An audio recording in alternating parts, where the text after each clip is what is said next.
إن الحمد لله نحمده ونستعينه ونستغفره ونعوذ بالله من شرور أنفسنا وسيئات أعمالنا من يهده الله فلا مضل له ومن يضلل فلا هادي له وأشهد أن لا إله إلا الله وحده لا شريك له وأشهد أن محمدًا عبده ورسوله يا أيها الذين آمنوا اتقوا الله حق تقاته ولا تموتن إلا وأنتم مسلمون يا أيها الناس اتقوا ربكم الذي خلقكم من نفس واحدة وخلق منها زوجها وبث منهما رجالا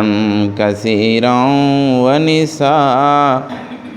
واتقوا الله الذي تساءلون به والأرحام إن الله كان عليكم رقيبا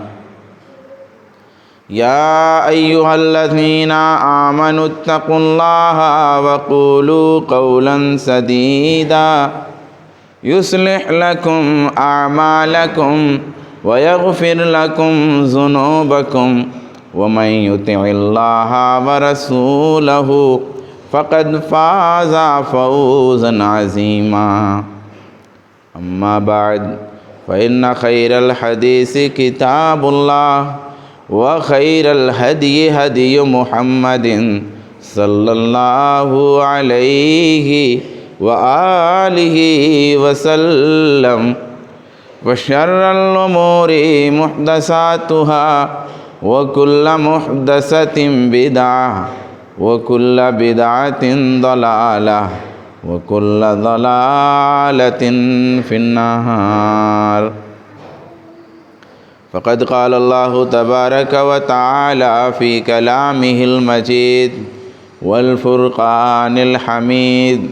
أعوذ بالله من الشيطان الرجيم بسم الله الرحمن الرحيم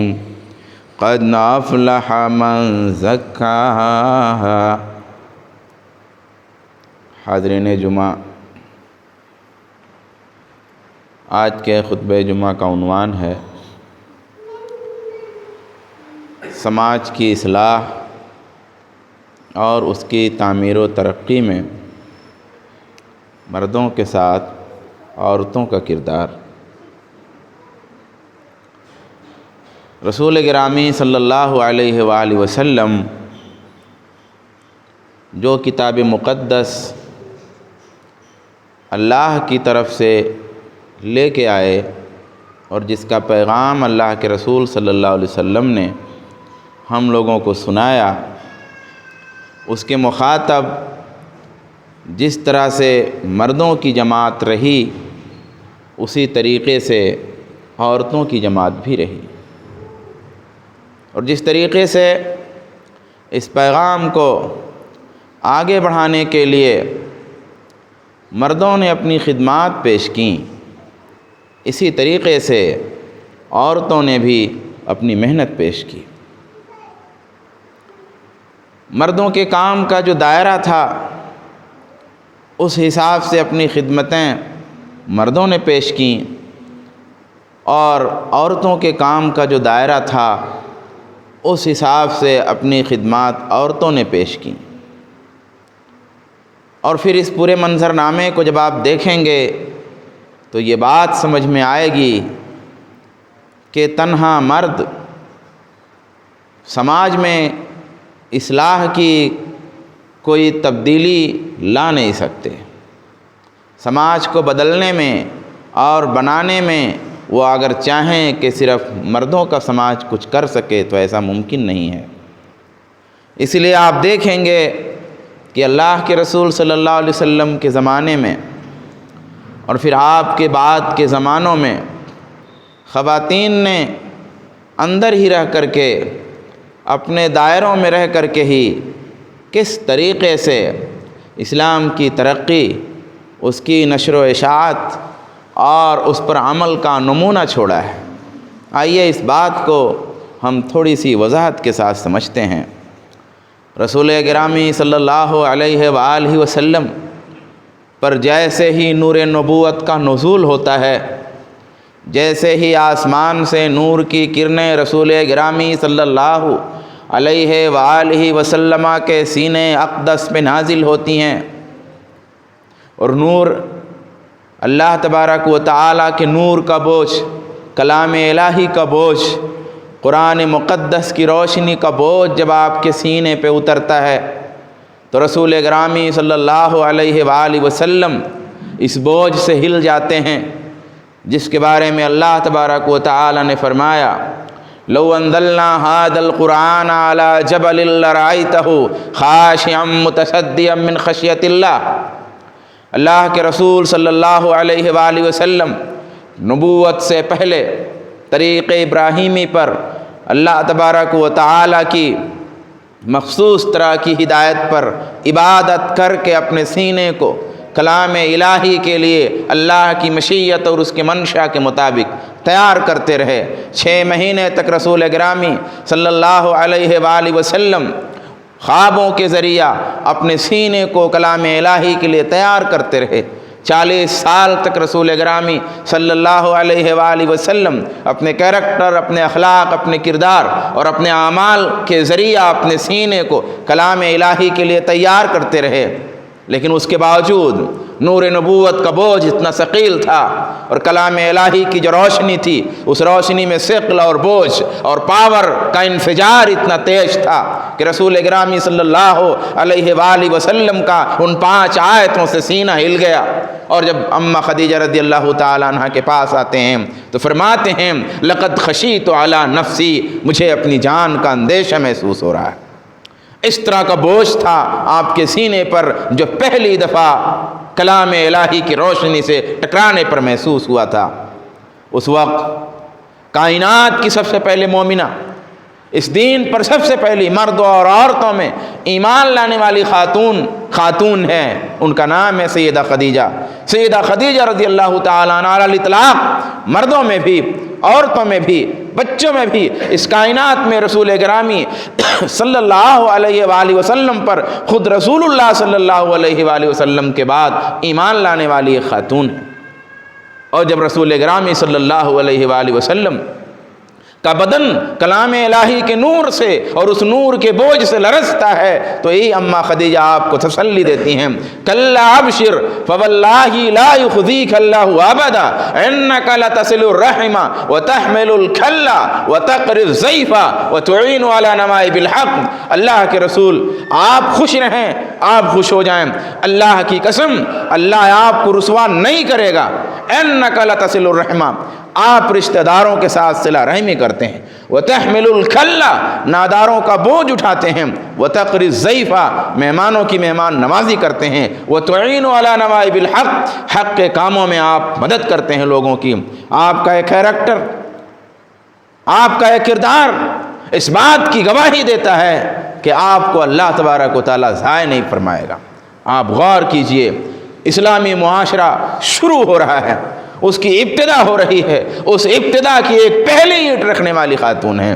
اماں خدیجہ رضی اللہ تعالیٰ عنہ۔ پھر تاریخ نے بتایا اور تاریخ نے محفوظ کیا کہ اماں خدیجہ رضی اللہ تعالیٰ عنہ اپنے مال سے، اپنی جان سے، اپنے بعد سے، اپنے رشتہ داروں سے، اپنے ملنے جلنے والے لوگوں سے، سارے لوگوں سے، ساری طرح سے، ہر طرح سے اللہ کے رسول صلی اللہ علیہ وسلم کا تعاون فرمایا اس کاز کے لیے، اس محنت کے لیے، اس دین کی نشر و اشاعت کے لیے۔ اماں خدیجہ رضی اللہ تعالیٰ عنہ کا کردار بالکل روشن طریقے سے ہم کو دکھتا ہے۔ اسی طریقے سے جب اسلام کی کرنیں مزید روشن ہونی شروع ہوئیں اور اسلام کی بات، اسلام کا کلمہ جب اور بلند ہونا شروع ہوا، لوگوں نے ظلم کرنا شروع کیا مردوں پر، عورتوں پر، بچوں پر، کمزوروں پر، تو اس ظلم کی چکی میں سب سے پہلے شہید ہونے والی بھی ایک خاتون ہے جس نے ایمان لا کر کے اس معاشرے کے استقامت اور اس کے ایمان، اس کے توحید اور اس کے عقیدے کی پہلے اینٹ رکھی تھی۔ اسی طریقے سے خاتون ہی ہے جو اس دین کے لیے اپنی جان بھی کھوتی ہے۔ آپ جانتے ہیں بہت مشہور سا واقعہ ہے، حضرت عبداللہ ابن مسعود رضی اللہ تعالیٰ عنہ سے روایت فرماتے ہیں وَإِنَّ أَبَا جَهْلٍ تَعْنَا بِحَرْبَةٍ فِي فَخْذِ سُمَيَّةَ أُمِّ عَمَّارٍ حَتَّى بَلَغَتْ فَرْجَهَا فَمَاتَتْ۔ کہتے ہیں کہ ابو جہل نے ایک نیزے کے ذریعہ، ایک ہتھیار کے ذریعہ ان کے رانوں کے بیچ میں وار کیا، یہاں تک کہ ان کی شرمگاہ تک ممتد ہوا اور اسی ضرب کی تاب نہ لا کر کے وہ مر گئیں۔ یہ اسلام کی پہلی شہیدہ ہیں۔ انہوں نے جو پیغام دیا نو عمر لڑکیوں کو، نو عمر عورتوں کو اور اس کے علاوہ دوسروں کو بھی اسلام پر قائم رہنے کا، استقامت کا، توحید کا، ایمان کے ذائقے کا، ایمان کی روشنی کو اپنے سینے میں سنبھالنے کا، اس کو اجالنے کا، اس کو برتنے کا کہ کیسی بھی آندھی کیوں نہ چلے، کیسا بھی طوفان کوئی نہ آ جائے، وہ طوفان خوف کا ہو، لالچ کا ہو، کیسا بھی ہو، لیکن ایک خاتون اللہ کے پر ایمان اور رسول پر جو ایمان رکھتی ہے اس کا ترازو ذرا سا بھی وہ جھکنے نہیں دیتی ہے۔ ہوائیں کتنی بھی منہ زور ہو، طوفان نے کیسے بھی راستے بنا لیے ہوں دیواروں کو توڑ کر کے، لیکن ایک مومنہ خاتون کے سینے سے کوئی طوفان راستہ نہیں بنا سکتا۔ ہواؤں نے چیزوں کو ٹکڑا ٹکڑا کر کے کیسے بھی اپنی گزرگاہ بنا لی کیوں نہ ہو، لیکن ایک مومنہ لڑکی کا، ایمان والی لڑکی کا، ایمان والی خاتون کا سینہ ایمان کی وجہ سے اتنا پختہ ہوتا ہے کہ ہوا کا کوئی بھی پوائنٹ اس کے سینے سے گزر نہیں سکتا ہے، وہ اس طرح سے کھڑی رہے گی، اس طرح سے مضبوط رہے گی۔ حضرت سمیہ نے سب سے پہلے تمام عورتوں کو یہ پیغام دے دیا کہ اللہ پر ایمان وہ ذائقے کی چیز ہے، وہ مزے کی چیز ہے، وہ فخر و غرور کی چیز ہے کہ اسے چھوڑا نہیں جا سکتا۔ آج ہم بہت سارے واقعات سنتے ہیں، بہت ساری باتیں سننے میں آتی ہیں، کیوں؟ اس لیے کہ عقیدہ توحید پورے ذائقے کی حیثیت سے ہمارے سینے میں نہیں آیا ہے، ایمان کے مزے کی حیثیت سے ہمارے سینے میں نہیں آیا ہے، اور ہمارے یہاں اس کو سمجھایا بھی نہیں جاتا ہے۔ ایک لڑکی کو کچھ بھی نہیں پتا ہوتا ایمان کے بارے میں، نہ اس نے رسول اللہ صلی اللہ علیہ وسلم سے محبت سیکھی ہے، نہ اس نے قرآن کے اوراق میں توحید کی روشنی دیکھی ہے، نہ کالی کملی والے سے جو ان کی چادر سے اٹھنے والی ہواؤں کی خوشبو محسوس کی ہے، نہ اس نے سیدنا ابو بکر، سیدنا عمر فاروق اور سیدنا عثمان غنی، سیدنا علی مرتضیٰ کے صداقت، امانت، شجاعت اور عدالت کے جلوے دیکھے ہیں۔ اس نے نہ تو رسول اللہ صلی اللہ علیہ وآلہ وسلم کے سیرت کے اوراق سے اٹھنے والی مہک محسوس کی ہے، اس نے کچھ بھی نہیں محسوس کیا ہے، وہ کوری ہے۔ زیادہ سے زیادہ اس نے کسی مولوی کی کہیں سے چھن چھن کے آنے والی تقریر ذرا سی سن لی ہے، ہو سکتا ہے اس نے وہ بھی نہ سنا ہو، اس نے ایمان کی کوئی بات اس کے کانوں میں نہیں پڑی ہے تو اتنے ہلکے پڑی ہے، اتنا معمولی پڑی ہے کہ ہوا کا ایک جھونکا ہر چیز کو اڑا کے لے کے چلا جاتا ہے۔ آج ضرورت اس بات کی ہے کہ ہماری لڑکیاں، ہماری عورتیں، ہماری بچیاں، ہماری بہنیں عقیدہ توحید جانیں، رسول اللہ کی سیرت جانیں، آپ سے محبت جانیں۔ آپ یہ بتائیے، جب کوئی واقعہ ہوتا ہے، جب کوئی بات ہوتی ہے تو انسان کو روکنے والی بہت ساری چیزیں ہوتی ہیں۔ ایک انسان کسی جگہ آباد ہو چکا ہے، اس نے گھر بنا لیا ہے، اس گھر بنانے کے بعد اگر وہ وہاں سے ہٹنا چاہتا ہے تو اس کو محسوس ہوتا ہے یہاں سارے رشتہ دار رہتے ہیں، اس کو محسوس ہوتا ہے یہاں میرے ماں باپ رہتے ہیں، اس کو محسوس ہوتا ہے یہاں میری اولاد رہتی ہے، اس کو محسوس ہوتا ہے یہاں میرا کھلیان ہے، اسے محسوس ہوتا ہے یہاں میرا ایک ہرا بھرا باغ ہے، اس کو محسوس ہوتا ہے یہاں میری دکان ہے، اس کو محسوس ہوتا ہے یہاں میرے کھیت ہیں۔ کھیت اس کو کھینچتا ہے، کھلیان اس کو کھینچتا ہے، باغ اس کو کھینچتا ہے، رشتہ دار اس کو کھینچتے ہیں، ماں باپ اس کو کھینچتے ہیں، اس کا گھر آنگن اس کو کھینچتا ہے، اس لیے وہ کسی دوسری جگہ جانے کے لیے تیار نہیں ہو پاتا ہے۔ لیکن جب روکنے کے لیے کوئی رسی نہیں ہے، محبت کی کوئی زنجیر نہیں ہے، کسی رسی معمولی سا ایک دھاگا بھی نہیں ہے، تو ادھر سے قدم ادھر ڈالنے میں مسئلہ کیا ہے؟ اس نے اگر عقیدہ توحید اس نے سیکھا ہوتا، جب وہ ارتداد کے دہانے پر لڑکی پہنچتی ہے، اسلام چھوڑنے کے دہانے پر لڑکی پہنچتی ہے، معمولی سی لالچ کے نتیجے میں، اور دل کی گندی سی خواہش کے نتیجے میں، تو اسے عقیدہ توحید کی رسی نظر آنی چاہیے، وہ پڑھی ہوتی تو قرآن کے اوراق اسے نظر آتے، اللہ کی ربوبیت، اس کی الوہیت، اس کی اسماء و صفات کا عقیدہ اس کو روکتا ہے میں ان عقیدوں کو چھوڑ کر کے کیسے جا سکتی ہوں، میں نے قرآن کے اوراق میں نبی کا جو چہرہ دیکھا ہے وہ منور چہرہ میں چھوڑ کے کیسے جا سکتی ہوں، میں نے سیرت صحابہ میں صحابہ کرام کی صداقت، ان کی امانت کے جو جلوے دیکھے ہیں، یہ چمکتی ہوئی روشنیاں، یہ چمکتا ہوا قلعہ، یہ چمکتی ہوئی دیواریں، یہ کھیت، یہ محبت کے کھلیان، یہ عقیدت و محبت کے گلاب، ان ساری چیزوں کو چھوڑ کر کے میں کیسے جا سکتی ہوں؟ اتنی ساری چیزیں اس کے دامنے دل کو کھینچنے کے لیے کھڑی ہوئی ہیں کہ ایک بار اسے کہنا پڑتا ہے نہیں میں نہیں آ سکتی، لیکن توحید کی کوئی خوشبو اس کے پاس نہیں ہے، کچھ کھونے کے لیے اس کے پاس نہیں ہے، کچھ چھوڑنے کے لیے اس کے پاس نہیں ہے، ہم نے دیا نہیں ہے، ہم نے کچھ دیا ہی نہیں جس کو چھوڑنے پر، جس کو کھونے پر، جس کو ہارنے پر اسے افسوس ہو، ہے نہیں اس کے پاس کچھ، اسے تو ایسا لگتا ہے کہ جیسے ادھر ہے ویسے ادھر ہے، تعویذ گنڈا کرتی ہی تھی، پھول چادر چڑھاتی ہی تھی، ادھر ادھر جاتی ہی تھی، کوئی فرق اسے محسوس نہیں ہو رہا، بعض دفعہ کچھ زیادہ اچھا ہی دکھ رہا ہے دوسری طرف، تو وہ کیوں رکے گی؟ اس لیے معاشرے کی تعمیر کے لیے، اس کی تشکیل کے لیے عقیدہ توحید جس کو معمولی سمجھا جاتا ہے انتہائی ضروری ہے۔ جب اسے عقیدہ توحید معلوم ہوگا، عقیدہ رسالت معلوم ہوگا، آخرت کا عقیدہ معلوم ہوگا، یہ تینوں عقیدے اس کے پیروں کو پکڑ کر کے باندھ لیں گے، وہ کہیں نہیں جا سکتی۔ میرے بھائیو آگے چلتے ہیں، یہی عورتیں تھیں، انہی عورتوں نے اسلامی معاشرہ کو بنانے کے لیے سخت سے سخت احکام پر عمل کیا۔ اگر بھائی جو آپ چکن کھاتے ہیں، اب چکن آپ کھاتے ہیں تو ایک مزاج بنا ہوا ہے، جس کا مزاج بنا ہوا ہے اس میں مزاج سیٹ ہو جاتا ہے، یہاں تک کہ ایک آدمی حرام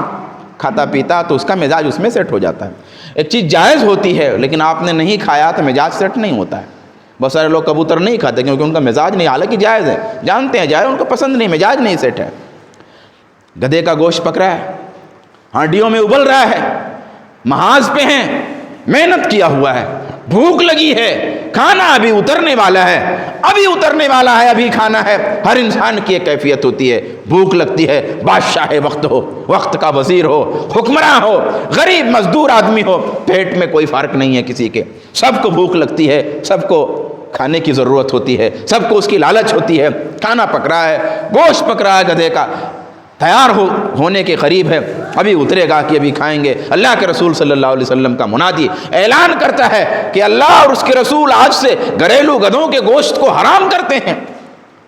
مہکتی ہوئی ہانڈیاں الٹ دی صحابہ کرام، ایسا نہیں کیا ارے ذرا سا جلدی سے کھا لیتے ہیں، ہم لوگ ہوتے ہیں نا، ابھی مان لیجئے ایک فرض کر لیجئے اللہ کے رسول کی آمد رہے، چکن ہم پیمانے سے کھا رہے ہیں، اچانک شام کا وقت ہے، چکن پک رہا ہے، بس ابھی بیٹھے ہوئے ہیں، وہ اترا ہوا ہے، ابھی بس پلیٹ میں نکلنے والا، جب تک منادی بول دیا کہ حرام کر رہے ہیں اللہ اور اس کے رسول، ہم کیا کریں گے؟ جو جس طرح کا ہمارا ایمان، ہم کہیں کہ بس ذرا سا ایک دو بوٹی جلدی سے کھا لیتے ہیں، جب تک اعلان ختم ہوتے ہیں دو لقمہ تو کھا ہی لیں گے، ہم یہ لوگ ہیں۔ لیکن انہوں نے پوری کی پوری ہانڈیاں الٹ دی۔ ایسے ہی مردوں کی طرح عورتوں نے بھی اسلامی معاشرے کو بنایا، اس کو سجایا۔ حضرت عائشہ رضی اللہ تعالیٰ عنہ فرماتی ہیں، پردے کی آیت جب اترتی ہے، کتنا مشکل تھا، اتنا آسان نہیں تھا۔ بھیا وہ گھر میں آ رہا ہے، کوئی گھر میں برابر آنا جانا ہے، اب اچانک اسے پردہ، ارے بھیا آپ کو کیا ہو گیا؟ میں اتنا برا ہو گیا کہ مجھ سے پردہ؟ آدمی کہتا ہے نا، ابھی دیکھیے جو عورتیں پردہ نہیں کرتی تو بڑا مسئلہ ہوتا ہے، جس کے سامنے پردہ نہیں کر رہے تھے اس کے سامنے دوبارہ پردہ کرنے میں بڑا مسئلہ ہوتا ہے کہ بھئی کیا ہو گیا، میں اتنا برا تھوڑی ہوں کہ مجھ سے اتنا پردہ کرنے کا مسئلہ ہو گیا۔ لیکن آپ دیکھیے وہی عورتیں جو بغیر پردے کے چل رہی تھیں، اچانک جن لوگوں کے سامنے آتی تھیں، جن لوگوں سے باتیں کرتی تھیں، انہی لوگوں سے بات بند ہو گئی، اچانک ان سے پردہ کرنا شروع کیا۔ اسی لیے ام عائشہ فرماتی ہیں، قالت یرحم اللہ نساء المہاجرات الاول لما انزل اللہ ولیضربن بخمرہن علی جیوبہن شققنا مروتہن فاختمرن بہا، کہ جب یہ آیت کریمہ نازل ہوئی کہ عورتیں اپنی اوڑھنیاں اپنے سینوں پہ ڈال لیا کریں، کہتی ہیں اللہ پہلی مہاجرہ عورتوں پر رحم فرمائے، انہوں نے اپنے جو ازار تھا اس کے جب کپڑا نہیں تھا تو اس کے دامن سے تھوڑا سا کپڑا کاٹ کر کے نکال کر کے اور ٹکڑا کر کے اس کو اوڑھنی بنا لیا اور اس سے اپنا چہرہ اور سینہ ڈھکنا شروع کر دیا۔ آپ بتائیے، انہوں نے کوئی بہانہ نہیں کیا، ادھر آیت نازل ہوئی، ادھر اس پر عمل کر کے دکھا دیا اور معاشرے کے لیے ایک ماڈل اور نمونہ چھوڑ دیا کہ ہاں پردہ کیا جا سکتا ہے۔ انہوں نے اسلامی معاشرے کو بنایا۔ آپ دیکھیے اسی طریقے سے اللہ کے رسول صلی اللہ علیہ وسلم کی ایک حدیث ہے، اللہ کے رسول فرماتے ہیں جس نے غرور سے اپنے کپڑے کو لٹکایا،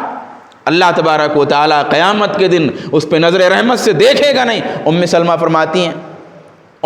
فرماتی ہیں فَكَيْفَ يَصْنَعُ النِّسَاءُ بِذُيُلِهِنَّ، اللہ کے رسول عورتوں کا کیا ہوگا ان کے اپنے دامن کا؟ قال يُرْخِينَ شِبْرًا، کہا بھئی ایک بالش لٹکا لیں۔ فقالت اذن تنکشف اقدامهن، فرماتی ہیں تب تو ان کے پیر دکھیں گے۔ قال فيرخينه ذراعا، کہا بھئی ایک ہاتھ لٹکا لو، لا يزدن علیہ، اس سے زیادہ نہیں کر سکتی۔ اسلام پہ عمل کا جذبہ تھا، اسلامی احکام پر اسلامی معاشرے کو بنانے کا، ماڈل پیش کرنے کا، نمونہ پیش کرنے کا جذبہ یہ ہے کہ اللہ کے رسول سے بار بار کپڑا زیادہ لٹکانے کی اجازت مانگ رہی ہیں کہ بھی مردوں کے لیے تو آپ ٹھیک ہے، آپ اوپر کریں لٹکنے سے، وہ ٹھیک ہے، جو بھی وجہ ہو اس میں، جو بھی اختلاف ہو، لیکن ہم عورتوں کا مسئلہ گڑبڑ ہے، اللہ کے رسول ہم کو اجازت دیجیے۔ تو کہتے ہیں اچھا ٹھیک ہے ایک بالش لٹکا لو تم لوگ، کہا نہیں وہ تو پیر دکھ سکتا ہے، تو کہا نہیں چلو بھائی ایک ہاتھ لٹکا لو، مگر اس سے زیادہ نہیں ہونا چاہیے۔ آپ دیکھیے کس طرح سے ان عورتوں نے معاشرے کو بنایا، کس طریقے سے احکام پر عمل کر کے پوری سوسائٹی کو چینج کر دیا، پورا ماحول بدل دیا، پوری فضا بدل دی ان عورتوں نے۔ آج بھی ماحول اگر بدلنا ہے، چینجنگ لانی ہے، تبدیلی لانی ہے، اور عورتوں کے ذریعہ تبدیلی ہوگی۔ گھروں میں تبدیلی، بچوں میں تبدیلی، بچیوں میں تبدیلی، نوجوانوں کے مزاج میں تبدیلی عورتوں کے ذریعہ ہو سکتی ہے، عورتوں ہی کے ذریعہ ممکن ہے۔ آپ دیکھیں وہ عورتوں کا معاملہ کس لیول کا تھا، کیا اسٹینڈرڈ تھا ان کے علم کا، کیا اسٹینڈرڈ تھا ان کے تقوی کا، کیا اسٹینڈرڈ تھا ان کی فقاہت کا اور ان کی دیانت کا۔ کہتے ہیں حضرت ابن مسعود رضی اللہ تعالیٰ عنہ فرماتے ہیں کہ وہ بالو کھیڑنے والیاں، وہ دانتوں میں گیپ کرنے والیاں، وہ گدنا گودنے والیاں، گدوانے والیاں وغیرہ وغیرہ، ان پہ اللہ کی لعنت ہو۔ راوی فرماتے بنو اسد کی خاتون کو یہ بات پہنچتی ہے کہ حضرت عبداللہ ابن مسعود رضی اللہ تعالیٰ عنہ نے ایسی عورتوں پہ لعنت فرمائی ہے، پہنچ جاتی ہیں کہ آپ کو سنا ہے میں نے کہ آپ ایسی عورتوں پہ لعنت کرتے ہیں جو گدنا گودے، جو گدوائے، جو دانتوں میں گیپ کروائے حسن کے لیے اور کرے وغیرہ۔ فرماتے ہیں فقال وما لي لا العن من لعن رسول اللہ صلی اللہ علیہ وسلم وهو فی کتاب اللہ، کہتے ہیں میں کیوں نہ لعنت کروں اس پر جس پر اللہ کے رسول نے لعنت کیا ہے اور وہ اللہ کی کتاب میں بھی موجود ہے۔ تو جانتے اس عورت نے کیا کہا؟ آپ دیکھیے گا جواب۔ فرماتی قالت لقد قرأت ما بین لوح المصحف فما وجدت، کہتی ہیں وہ خاتون ایک عام خاتون ہے، کسی بڑے صحابی کی بیوی نہیں ہے، کوئی مشہور صحابی نہیں ہے، اگر یہ روایت نہیں ہوتی تو اس خاتون کا ذکر ہی نہیں آتا۔ وہ خاتون ایک عام خاتون، اس معاشرے کی ایک عام خاتون کا معاملہ کیا تھا کہ وہ خاتون جو عام خاتون ہیں وہ کہتی ہیں کہ میں نے ان دونوں تپتیوں کے درمیان جتنا بھی ہے سب کچھ پڑھا ہے، مجھے نہیں ملی آپ کی بات۔ آپ دیکھیے نا اس نے قرآن کس طرح پڑھا تھا، اس نے قرآن پڑھا کس طرح تھا،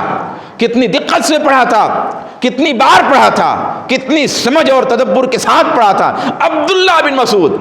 فقہاء صحابہ میں سے ہیں، اللہ کے رسول صلی اللہ علیہ وآلہ وسلم نے جن کے علم کی شہادت دی ہے، جن کے لیے دعا فرمائی ہے، اللہ کے رسول نے جن سے علم سیکھنے کی تلقین فرمائی ہے، عبداللہ بن مسعود مفتی صحابہ ہیں، فقیہ صحابہ ہیں، صحابہ میں ایک ممتاز مقام عبداللہ بن مسعود کو حاصل ہے، جن کے سامنے صحابہ نہیں بولتے ہیں، ان کے سامنے اس معاشرے کی ایک عام عورت کھڑی ہو کے کہتی ہے کہ میں نے پورے قرآن کو پڑھا ہے یا عبداللہ بن مسعود، لیکن جو آپ کہہ رہے ہیں پورے قرآن میں کہیں ایک بھی جگہ موجود نہیں۔ کتنا کانفیڈنس ہے، کتنا اعتماد ہے۔ آپ دیکھیے اس عورت کو اسی طرح تبدیلی آتی ہے جب ہمارے گھروں میں قرآن اس طرح پڑھا جائے گا، ہماری لڑکیاں جب قرآن اس طرح پڑھیں گی، ہماری بہنیں جب قرآن اس طرح پڑھیں گی، تبدیلی آئے گی۔ حضرت عبداللہ بن مسعود نے جواب دیا واللہ لئن کنتی قرأتی لقد وجدتی، اگر تو پڑھتی تو پاتی، کیا تو نے پڑھا نہیں کہ جو رسول دیں وہ لے لو، جس سے روکیں اس سے رک جاؤ۔ آپ غور کیجئے گا، عورت کا جواب صحیح تھا،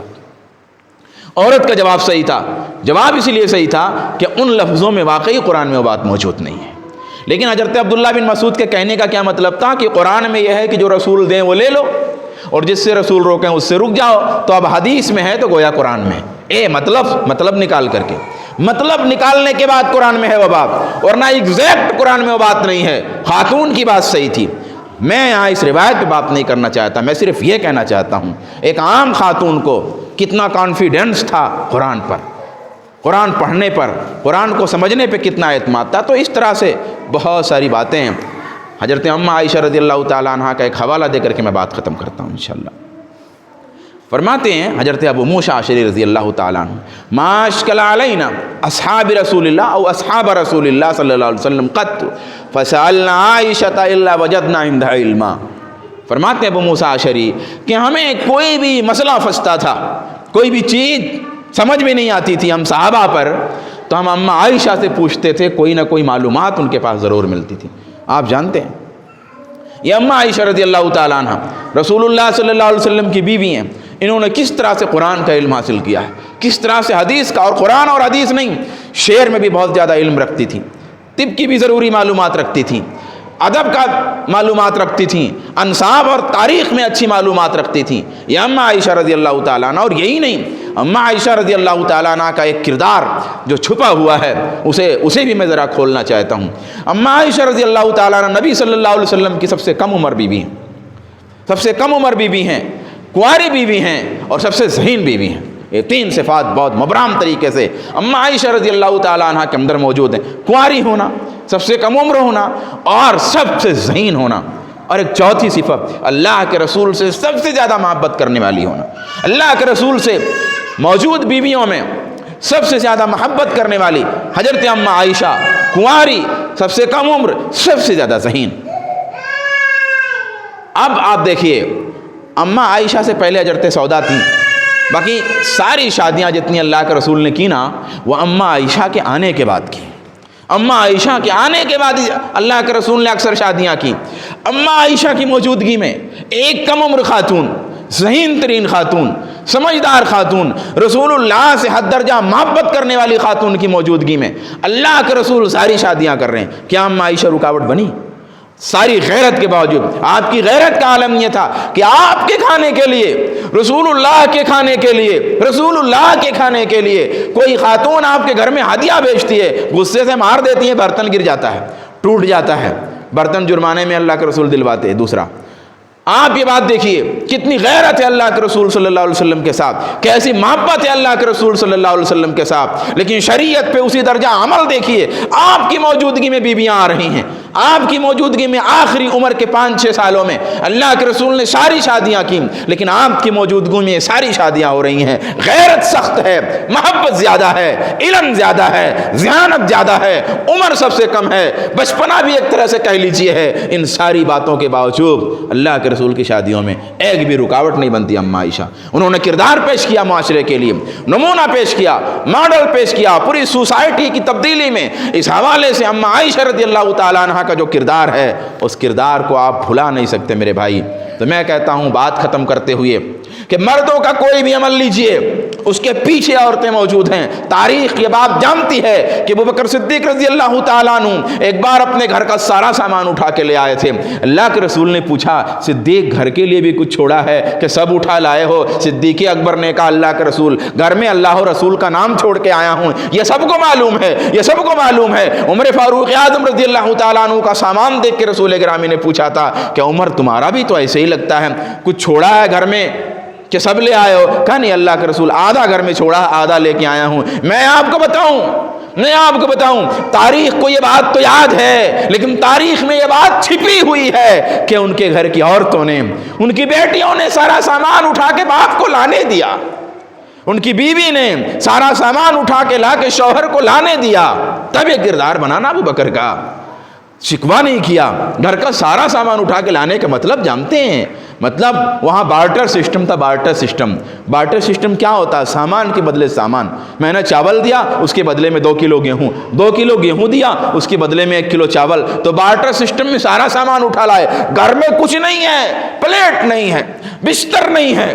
ہوا چلانے کے لیے پنکھے نہیں ہیں، کوئی سامان گھر میں نہیں ہے، سارا سامان اٹھا کے لے آئیں۔ تاریخ یہ تو بتاتی ہے کہ ابوبکر صدیق لائے، لیکن ان کے پیچھے تاریخ چھپی ہوئی ہے کہ ان کے گھر کی عورتوں نے اس میں مدد کیا۔ تاریخ کو یہ بات معلوم ہے، روایتوں میں یہ بات ملتی ہے کہ حضرت ابوبکر رضی اللہ تعالیٰ عنہ اللہ کے رسول کے ساتھ ہجرت پہ گئے، لیکن یہ بھی روایتوں میں دیکھ لیجئے کہ ان کی بیٹی جو تھی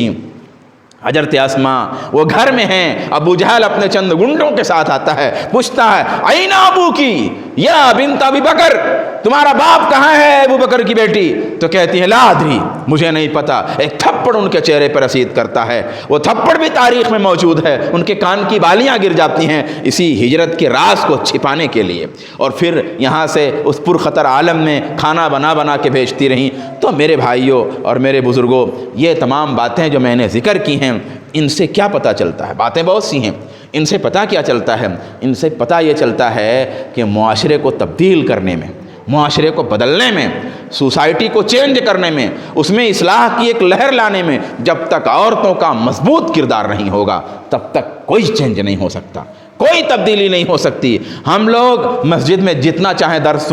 سنتے رہیں،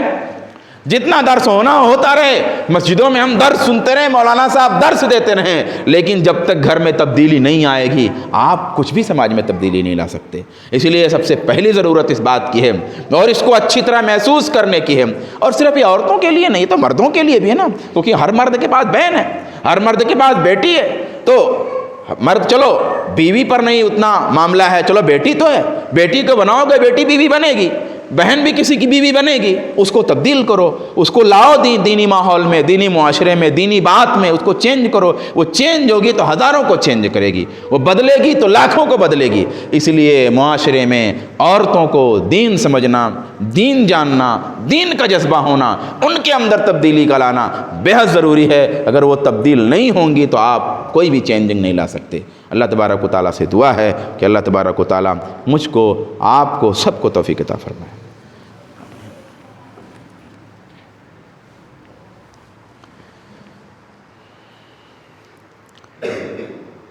ان الحمد لله نحمده ونستعينه ونستغفره ونعوذ بالله من شرور انفسنا وسيئات اعمالنا، من يهده الله فلا مضل له ومن يضلل فلا هادي له، واشهد ان لا اله الا الله واشهد ان محمدا عبده ورسوله، اما بعد فان خير الحديث كتاب الله وخير الهدي هدي محمد صلى الله عليه واله وسلم، وشر الامور محدثاتها وكل محدثة بدعة وكل محدثة بدعة وكل بدعة ضلالة وكل ضلالة في النار۔ اللهم صل على محمد وعلى آل محمد كما صليت على إبراهيم وعلى آل إبراهيم إنك حميد مجيد۔ اللهم بارك على محمد وعلى آل محمد كما باركت على إبراهيم وعلى آل إبراهيم إنك حميد مجيد۔ ربنا تقبل منا إنك أنت السميع العليم وتب علينا إنك أنت التواب الرحيم برحمتك يا أرحم الراحمين، وآخر دعوانا الحمد لله رب العالمين۔